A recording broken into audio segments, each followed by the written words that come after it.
Well, hello, Nevada County teachers.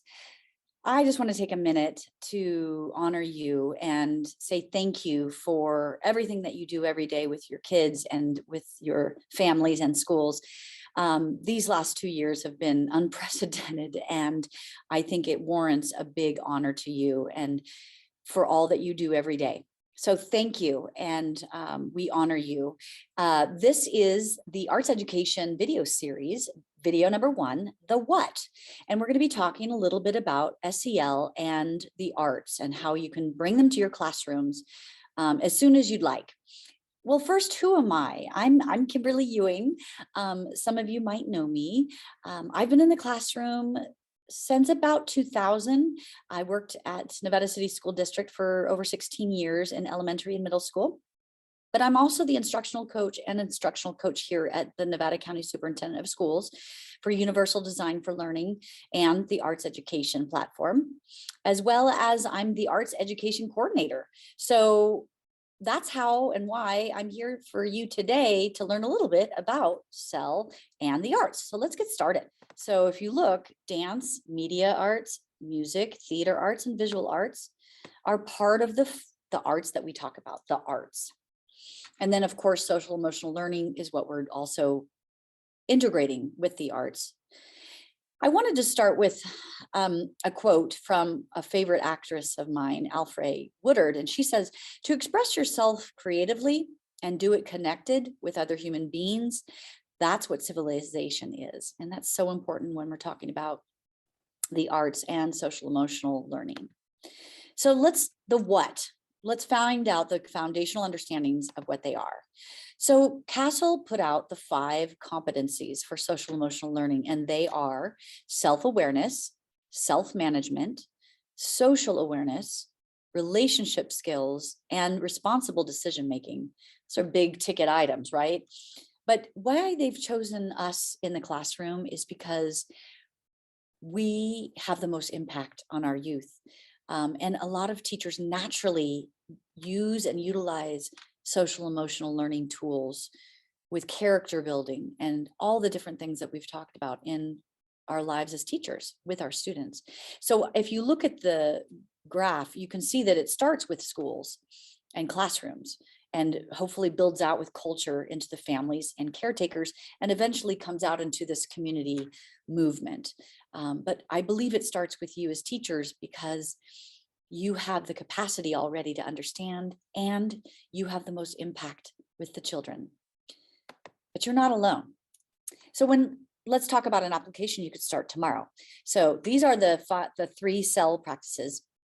The first one's called the welcoming ritual, and it could be anything. It could be something to set the tone in your classroom, a song, a dance, a poem that you all recite together. It could be anything to just feel everybody come together.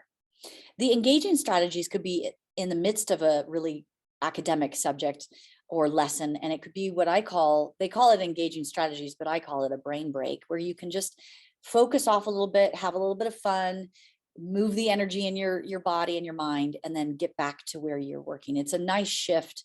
And it gives tools for kids to have better coping and more focus.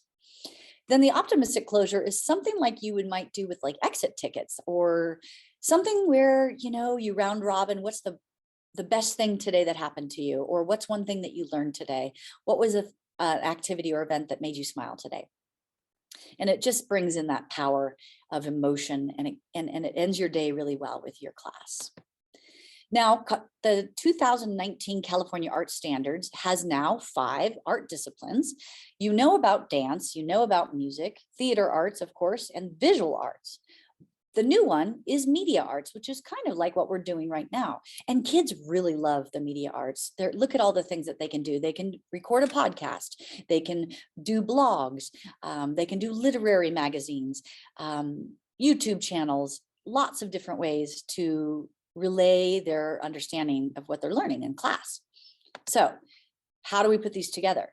Well, the Kennedy Center has a definition of how do we integrate? And it is the arts integration is an approach to teaching in which students construct and demonstrate their understanding through an art form.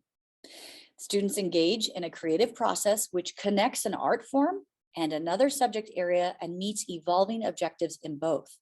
And that's the true arts integration, meaning they put value into both the art form and the standards of both academic and the art form, which is a great way to add to your already awesome lessons. So when we talk about the California Art Standards, we have 4 artistic processes. You can see them on the left. And these are just action words, which we kind of do already in the classroom, but these are just the formal. So there's creating, then there's performing or presenting or producing, depending on which art standards or arts disciplines you use as teachers and students. And then the last 2, responding and connecting, are the 2 really great new changes. And the new standards in the arts are more process over product, which basically to me means it's more about the journey than the destination. And that's really inviting for GE teachers that are a little bit shy about bringing in the arts, because you no longer have to be a performer. You just create the avenues and the resources and the tools, and then the kids engage and have more student choice and voice, which brings in higher motivation, higher learning capacity, and engagement. So now let's look at the anchor standards. The anchor standards literally are like how you build your goal or objective in your lesson. These are just the actions. So if you're asking your students to create, you're going to ask them to generate and conceptualize, organize and develop, refine and complete. If you're asking them to then perform, present, or produce, you would ask them to analyze and interpret and select, then develop and refine, and then convey the meaning through their presentation. When it comes to responding and connecting, these are the inquiry-driven aspects, and they tie so nicely with social emotional competencies. So if a child is responding to a piece of art, they would learn to perceive and analyze it, to interpret intent and meaning, and apply criteria to evaluate it. And then the connecting part, which I think is one of the most important, is where they can synthesize and relate and bring it back into their own personal experiences and possibly about real world applications. How is it meaningful to me? And then the last one is relating these with works of societal and cultural and historical context to deepen their understanding and better connection, which bridges so nicely with social emotional learning. Now, how do we put these all together? Well, ta-da! There is actually this beautiful matrix at www.cellarts.org. Now, this is just the what. When we get into the next video of why and how, you'll actually be using tools like this. But this is a great interactive tool framework to include the 5 competencies of CEL on the left with the 4 artistic processes on the top. And then it infuses language for both. And it provides you everything you need to simply lock this in to your already awesome lessons. And boom, you already have social emotional competencies practices and your artistic processes and standards. So it's really a great way to intersect all that we're talking about today. So that's it. This is the what video about social emotional learning and the arts connection. So I look forward to seeing you at video 2, which is going to be the why, and then we'll get into the how. But thank you so much, teachers. You are our champions. Thanks for joining us today.